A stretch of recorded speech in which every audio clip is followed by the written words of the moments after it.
चलिए, तो हम लोगों ने पिछली क्लास के अंदर जो हमारा क्षय होने के नियम होते हैं उन नियमों के कुछ एक दो नियम पढ़े थे, यानी 3 तक हम लोगों ने नियम पूरे कर लिए थे। आज हमको उसी के क्रम में अगला नियम हम लोगों को पढ़ना है। अल्फा जब कण निकलता था किसी भी नाभिक से तो बताया था उसके जो परमाणु क्रमांक होता है, परमाणु क्रमांक में 2 की कमी हो जाती है, जबकि परमाणु भार में 4 की कमी हो जाती है। 2He4 के नाम से जानते थे। अब वही बात लिखेंगे। इसी तरह जब बीटा का क्षय होगा, यानी जब किसी नाभिक से बीटा विकिरण निकलेगा, बीटा कण निकलेगा, तो उसके अंदर क्या परिवर्तन आएगा। तो याद ये रखना है, यहाँ पर क्या होता है कि जब किसी भी नाभिक से बीटा कण निकलता है तो बीटा कण निकलने के समय क्या होता है, उसके परमाणु क्रमांक में 1 की बढ़ोतरी हो जाती है, यानी परमाणु क्रमांक की संख्या 1 बढ़ जाती है।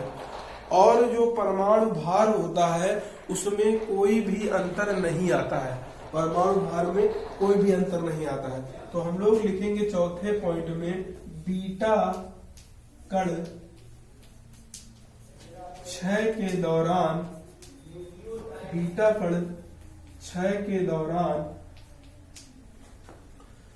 पैतृक नाभिक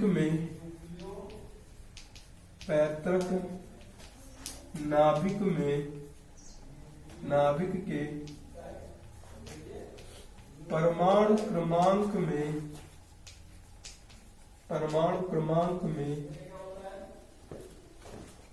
1 बढ़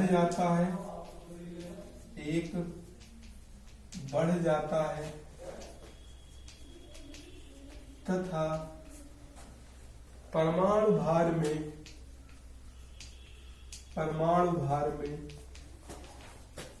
कोई अंतर नहीं होता है, कोई अंतर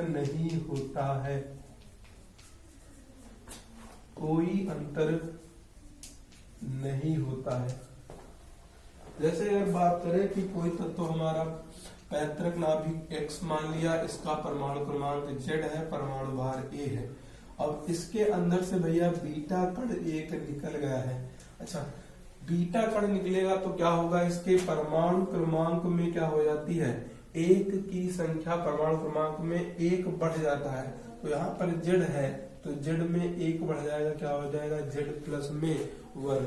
और बताइए परमाणु भार में कोई भी अंतर नहीं आता, यानी यहाँ पर यदि A है तो यहाँ पर भी A रहेगा, लेकिन परमाणु क्रमांक में 1 बढ़ गया। अर्थात जब बीटा कण निकलता है तो बताइए बीटा कण अपने अंदर से क्या कर लेगा, 1 की कमी। यहाँ पर अगर Z हमें दिखाना है दोनों को जोड़कर तो यहाँ पर कितना होना चाहिए, -1। अच्छा, यहाँ पर A दिखाना है तो यहाँ पर कितना रख दे, 0। तो बीटा का सिंबल हो जाएगा -1 और ऊपर क्या हो जाएगा, 0। जबकि अल्फा क्या होता था, 2 और ऊपर में होता था 4। तो यहाँ पर -1 आपको याद रखना है। 5वां पॉइंट है गामा के लिए। तो लिखेंगे गामा कण क्षय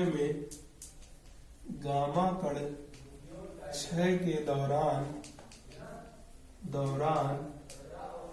पैतृक नाभिक में किसी प्रकार का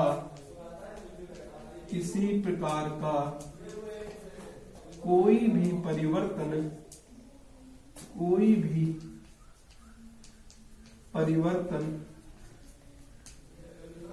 नहीं होता है, कोई भी परिवर्तन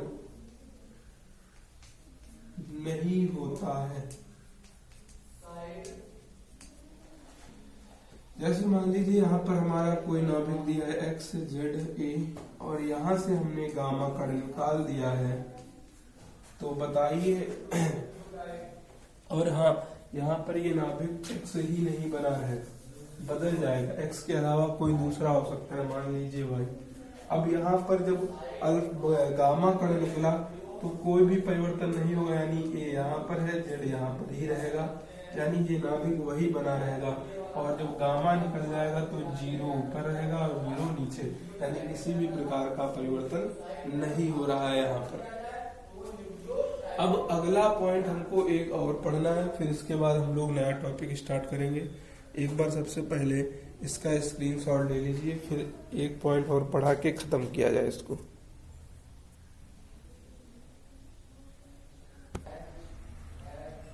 चलिए छठा नियम पढ़ लिया जाए, और छठा नियम बहुत ही इम्पोर्टेंट है।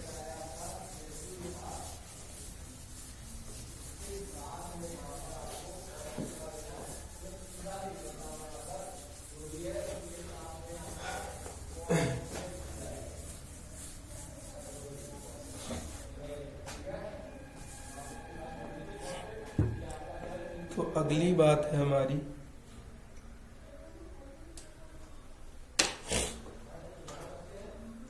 छठे नंबर पर। तो इसमें क्या कहता है ये छठा वाला नियम? कहता है किसी भी समय किसी तत्व के परमाणुओं की संख्या जो क्षय होने की दर है उसके समानुपाती होता है। तो सबसे पहले क्या लिखेंगे? किसी तत्व में उपस्थित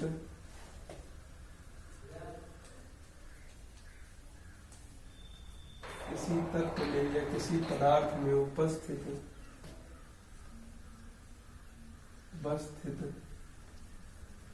परमाणुओं की संख्या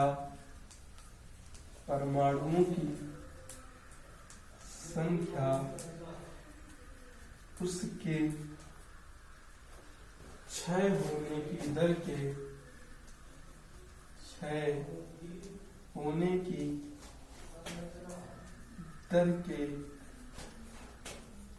समानुपाती होता है।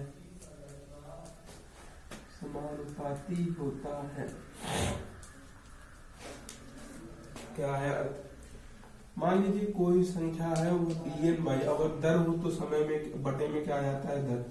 ये इस दर से क्या हो रहा है? क्षय। और जब कोई चीज क्षय हो रहा है तो उसमें आ रही कमी, इसलिए क्या लगाएंगे? माइनस।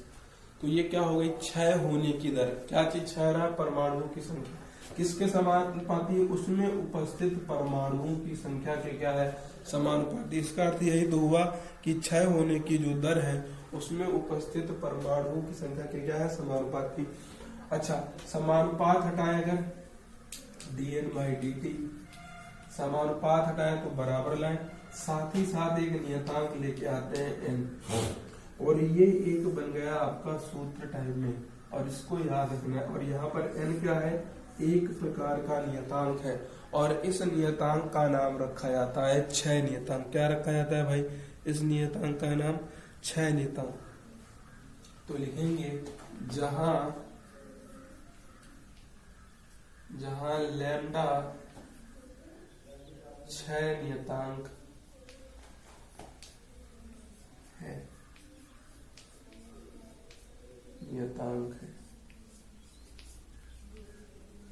इतना आपको याद रखना है। कह रहा किसी तत्व में उपस्थित परमाणुओं की संख्या उसके क्षय होने की दर के समानुपाती। अच्छा, क्षय यहाँ पर माइनस क्यों लगाया है? क्योंकि क्षय हो रहा है। कोई चीज अगर बढ़ती है तो प्लस का चिन्ह आएगा, घटता है तो उसके अंदर क्या आ जाएगा? माइनस का चिन्ह। तो ये छठा नियम हुआ है, इसको नोट कर लेना है। अब हम लोग जो है इसको दर्शाने के तरीके समझेंगे। चलिए पहले इसको नोट कर लीजिए। आगे हम लोग अब समीकरण बनाएंगे क्षय होने की, तो लिगमेंट टाइप में करेंगे। इसी सूत्र से निकालेंगे हम लोग।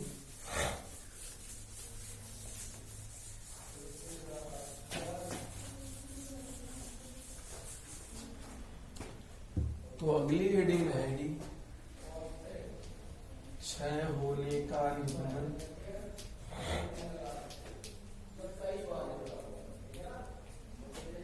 या इसे कहते हैं डीके इक्वेशन।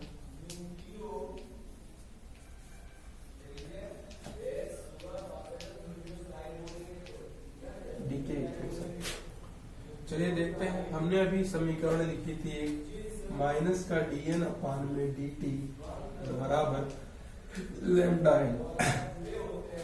तो हमें क्या करना है? dn n को अगर हम इधर उठाना है तो माइनस का dn अपान में n बराबर लैम्डा इंटू में dt।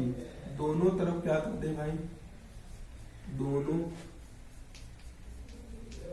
पक्षों में समाकलन करने पर। अच्छा, अब क्या कर रहे हैं कि दोनों पक्ष में क्या कर दें, अगर हम लोग समाकलन कर दें तो क्या हो जाएगा, देखिए माइनस का dn अपान में n है, इसका समाकलन बराबर लैम्डा dt है, इसका अगर समाकलन कर दिया जाए तो बताइए dt dt जुड़ जुड़ करके क्या बन जाएंगे, t बन जाएंगे। यहाँ पर आ जाएगा log बेस हो जाएगा एक्सपोनेंशियल e की पावर, और जो यहाँ पर dn है, बताइए dn जब जुड़ेगा तो जुड़ जुड़ करके क्या बन जाएगा भाई, n बन जाएगा। ये dn अपान में n जो है ये जुड़ जुड़ करके क्या बन जाएगा, n। तो log बेस e की पावर में n बराबर में लैम्डा तो नियतांक है, बाहर आ जाएगा, dt जुड़ जुड़ करके क्या बन जाएगा, t बन जाएगा। तो हमारा एक निकल कर आ गया log e बेस e पर n बराबर लैम्डा टी। अच्छा, ये बात आपको पहले से पता होगी, जब हम लोग किसी चीज का समाकलन करते हैं तो साथ में एक कांस्टेंट ले आते हैं, नियतांक। तो हमारी ये एक समीकरण बनके तैयार हो गई, इसे हमने नाम दे दिया पहली समीकरण। अब क्या कर रहे हैं, मान लीजिए हमने समय ले लिया, हमने अगर समय t बराबर 0 ले लेते हैं, यदि अगर हम लोग t बराबर 0 ले रहे हैं तो इसका अर्थ ये है कि जो हमारा कोई भी पदार्थ है वो अभी प्रारंभिक स्थिति में है, उसके अंदर किसी प्रकार का क्षय नहीं हुआ है। यदि अगर हम लोग t बराबर 0 पर मान लें तो इसका अर्थ ये है कि t बराबर 0 पर किसी भी पदार्थ का क्षय नहीं होता है, तो वहां पर प्रारंभिक परमाणुओं की संख्या हम लोग मान लेंगे n0। तो यहीं पर अगर आपको दिख रहा है तो यहाँ पर हम लोग ले रहे हैं, आसानी से दिख रहा है। चलिए देखते हैं हम लोग क्या करते हैं, लिखेंगे यहाँ पर जब t बराबर 0 है तो n बराबर क्या है, n0। ये क्या है, प्रारंभिक परमाणुओं की संख्या है। n0 क्या है, प्रारंभिक परमाणुओं की संख्या। अच्छा, ये मान किस में रख दें, पहली समीकरण में। तो लिखेंगे इसका मान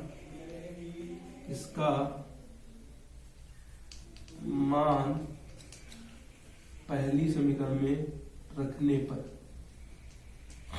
अच्छा देखिए क्या आ रहा है, t बराबर अगर हम लोग 0 रख देंगे और n बराबर n0 रख देंगे तो क्या मान आ जाएगा, देखिए t बराबर हम लोग जब 0 रखेंगे और n बराबर n0 रख देंगे तो हमारा बताइए किसका मान निकल के आ जाएगा, कुछ मान निकल के आएगा। देखिए क्या आएगा, यहाँ पर हमने रख दिया log बेस e पर है n0 बराबर में लैम्डा t की जगह पर 0 रख देंगे प्लस में c।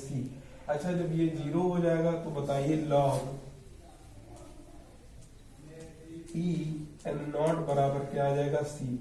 और इसका मान, c का मान कहाँ पर रख दें, अगर हम लोग पहली समीकरण में, तो लिखेंगे c का मान पहली समीकरण में रखने पर। देखते हैं आपको अच्छे से दिख रहा है कि नहीं। तो पहली समीकरण में अब मान रखेंगे तो देखेंगे क्या आ रहा है, बिल्कुल दिख रहा होगा आपको।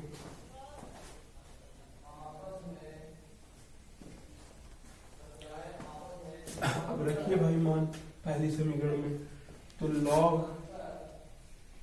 e की पावर e बराबर n है और बराबर में लैम्डा t है, प्लस में c का मान रख दिया हमने log e n0। अच्छा, ये यहाँ पर n0 हो गया, प्लस का है इधर उठा लाएंगे, माइनस का हो जाएगा log e n माइनस में log e n0 बराबर में लैम्डा t। सभी को पता है log m माइनस में log n होता है log m बटे में log n। तो यहाँ पर हम लोग लिख सकते हैं log e n अपान में n0 बराबर में लैम्डा t। अच्छा, अगर अब यहाँ पर हम लोग क्या कर दें, इसको रिवर्स कर दें, यानी यहाँ पर अगर हम लोग एंटी लॉग ले लें, क्या ले लें भैया, यहाँ पर एंटी लॉग ले लिया जाए तो क्या बन जाएगा, देखिए ये वाला माइनस छूट रहा है हमारा, ये माइनस उठा करके अगर हम लोग इधर कर दें तो यहाँ पर भी माइनस आ जाएगा, और फिर जो है ये तो जीरो ही हो जाएगा यहाँ पर, और फिर जो है यहाँ पर भी माइनस आएगा, यहाँ पर भी आएगा और यहाँ पर भी आ जाएगा। अब क्या कहेंगे, दोनों पक्ष में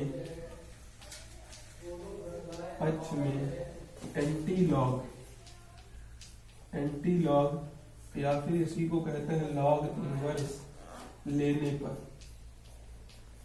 अच्छा जब एंटी लॉग ले लेंगे तो ये लॉग से लॉग कैंसिल हो जाएगा, तो n अपान में इधर बन जाएगा n नॉट, जबकि यहाँ जब एंटी लॉग लेंगे तो e की पावर में चला जाएगा, ये वाला फैक्टर कहाँ चला जाएगा, e की power minus lambda T G, और अगर n नॉट को इधर ले जाए तो n बराबर में आ जाएगा n नॉट e की पावर माइनस लैम्डा टी। तो ये हमारा एक एक्सप्रेशन आ गया है।